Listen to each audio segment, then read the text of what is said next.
They found a trench. A long, narrow, unmarked trench, hidden beneath a quiet corner of a city cemetery. 100 years after the city said there was nothing to find. Inside that trench were people. People with names. People with families.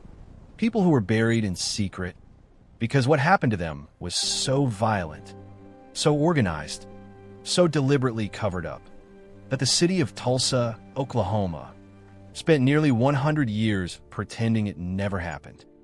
This is the story of the forensic investigation into the mass graves of the 1921 Tulsa Race Massacre, and the evidence that the earth refused to bury. Tulsa, Oklahoma, May 31st, 1921. The Greenwood District is alive. It is home to over 10,000 Black Americans. It has its own hospitals, its own law firms, its own hotels and theaters. People call it Black Wall Street. It is one of the wealthiest Black communities in the entire United States. And in less than 24 hours, it will be gone. The spark was a lie, or at least a gross exaggeration. A young Black man named Dick Rowland stepped into an elevator. The white elevator operator, a young woman named Sarah Page, cried out. He may have stumbled. He may have bumped into her. No one knows for certain what happened in that elevator. But by the next morning, the local newspaper had already decided. Their headline announced that a Negro had assaulted a white girl. A mob gathered at the courthouse. They wanted Rowland. A group of Black World War I veterans arrived to protect him. They had survived the trenches of France. They were not going to stand down from a mob in Oklahoma. Someone fired a shot. What followed was not a riot. Call it what it was. It was a military-style assault on a civilian population. Over the next 18 hours, armed white mobs poured into Greenwood. Homes were looted, then torched. Businesses that had taken decades to build were burned to the ground in minutes.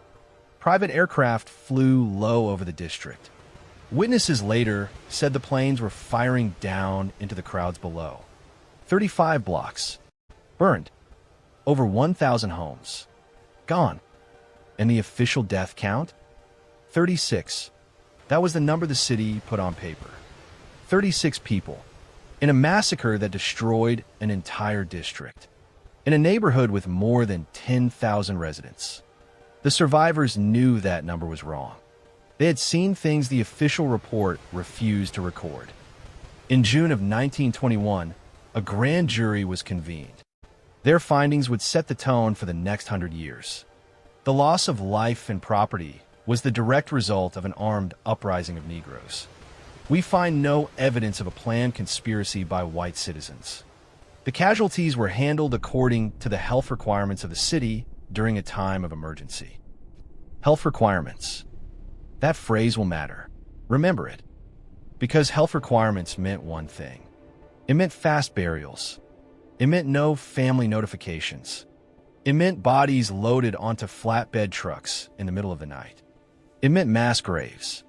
The American Red Cross was the only outside organization allowed into Greenwood in the days after the massacre. Their field director, Maurice Willows, filed a report that was far more honest than the grand jury's. The situation is one of total devastation. We have reports of hundreds missing. We witnessed trucks carrying bodies to unknown locations.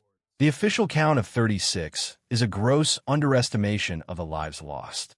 Hundreds missing. Trucks carrying bodies to unknown locations. For nearly 80 years, these reports sat in archives. The city did not investigate. Schools did not teach the history. The story of what happened to Greenwood was not just ignored. It was actively suppressed. But the earth remembers what the city chose to forget. And in the late 1990s, the investigation finally began.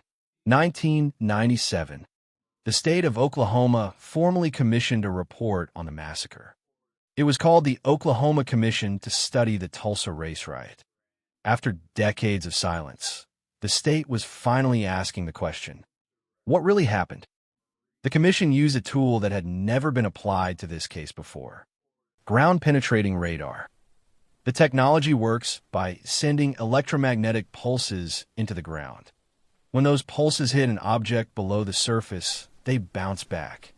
The machine reads those reflections and builds a picture of what is underground. The team focused on Oaklawn Cemetery, specifically a section called the Original Paupers Field, a place where the city historically buried people with no money, no family, no name. When the radar swept across that section of ground, it found something. The shape was unmistakable. A trench, long, narrow, man-made, buried beneath the grass of a public cemetery in Tulsa, Oklahoma. The city had spent 80 years saying there was nothing to find. The radar said otherwise. But exhumations did not begin immediately. Funding was slow. Political opposition was strong. It would take another 20 years before anyone lifted a shovel. In 2020, a team of forensic anthropologists arrived at Oaklawn. They were led by Dr. Phoebe Stubblefield. Their task was to peel back the layers of Oklahoma clay and see what the ground had been holding. We discovered a mass grave containing the remains of at least 17 individuals. The skeletons show evidence of trauma consistent with gunshot wounds and burning.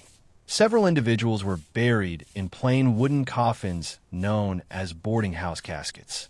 This suggests an organized, fast-paced burial process without the involvement of family members. Boarding house caskets. That is what they were called. Thin, cheap boxes, built fast, no lining, no nameplate. The team found more than the coffins. One skeleton had a bullet still lodged in the shoulder. A 100-year-old bullet, preserved in the deep Oklahoma clay. Another skeleton showed perimonum fractures. That means the bones were broken at or near the time of death. Not from age, not from decay, from impact, from violence. These were the first physical witnesses to what happened in 1921. They had waited over a century to be heard. But identifying the bodies was not going to be simple. The acidic Oklahoma soil had degraded the DNA. Time and moisture had done their work. Getting a usable genetic profile from these bones would require some of the most advanced forensic technology in the world. The other challenge was the historical record itself. The city of Tulsa had done a thorough job of destroying evidence in 1921. Death certificates were incomplete. Burial records were missing. Family files had been removed. The investigators had to work from oral history, from the memories of survivors, from the testimony of people who had been children during the massacre and were now in their 90s and beyond. In 2021, the United States Congress held a hearing on the massacre. Among those who testified was a woman named Viola Fletcher. She was 107 years old.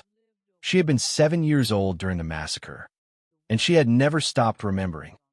I remember the smell. It stayed in the air for weeks. I remember my father telling us to keep quiet. They didn't want us to talk about who was missing. They wanted us to forget. But you don't forget the sight of your neighbors being thrown into a hole in the ground. A hole in the ground. At 107 years old, Viola Fletcher still carried that image. She passed away in 2023. She died without knowing the names of the people in that hole. But she made sure the world knew the hole existed. And because of investigators like Dr. Stubblefield, the work to name those people is still going. 2023. After years of attempting to extract usable DNA from the Oaklawn remains, the forensic team finally had a breakthrough. Using a technique called shotgun sequencing, scientists were able to reconstruct enough of the genetic code from the degraded bones to build partial DNA profiles. Those profiles were then fed into a forensic genealogy database, a database built from millions of voluntary DNA submissions from living people around the world. The computer began searching for matches. One by one, matches began to surface. Not perfect matches, not certainties, but strong enough probabilities to make a phone call. Somewhere in Tulsa, or Houston, or Chicago, or Los Angeles. A family that had always wondered what happened to their great-grandmother, their great-great-uncle, received a call from forensic genealogist. The call that started with the words, We think we may have found them. The project is called the Identity Initiative. Its goal is simple to state and extraordinarily difficult to achieve. Give every person in every mass grave a name. But the search is not just happening at Oaklawn. Oral histories from survivors have pointed investigators toward other sites. New Block Park, Rolling Oaks Memorial Gardens, an unnamed area on the edge of the old city fairgrounds. The strategy of 1921 was deliberate. By scattering the dead across multiple locations, the perpetrators ensured that no single discovery would reveal the full scale of the massacre. No single trench could hold the entire truth. That was the plan. But the investigators of today are reading a different map, one drawn by the survivors, one that was passed down through families for 100 years. In whispers, in kitchen conversations, in warnings to grandchildren. Do not forget what happened here. Let's look at what the forensic record has confirmed. The National Guard was deployed in 1921, but records show that instead of stopping the white mob, Guardsmen participated in the mass arrest of black citizens. Over 6,000 black residents were detained in internment centers, including a convention center and a local sports arena. Some of those detainees never came back.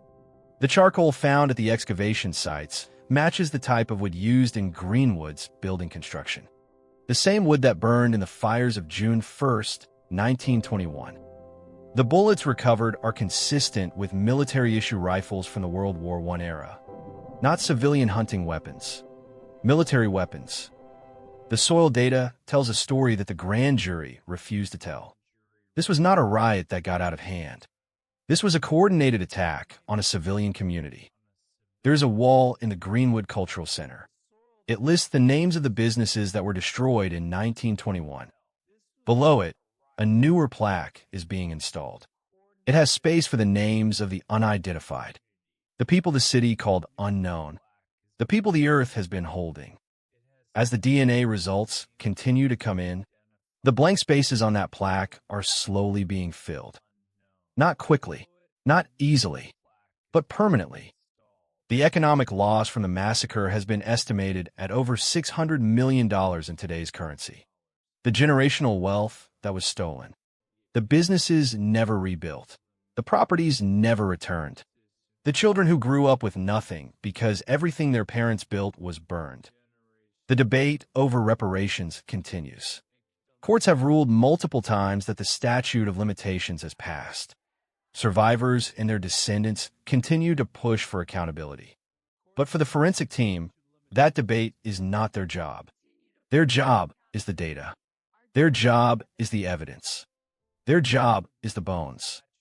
The grand jury of 1921 called the victims the cause of their own deaths. It buried the truth with the same efficiency it buried the bodies. But it could not bury everything. It could not bury the memory of a 7-year-old girl who grew up to testify before the United States Congress at the age of 107. It could not bury the notes of a Red Cross field worker who wrote down what he saw and filed it in a box that sat in an archive for 80 years, waiting. It could not bury the shape of a trench, 12 feet below the grass of Oaklawn Cemetery, visible on a radar screen a century later. The soil of Tulsa does not lie.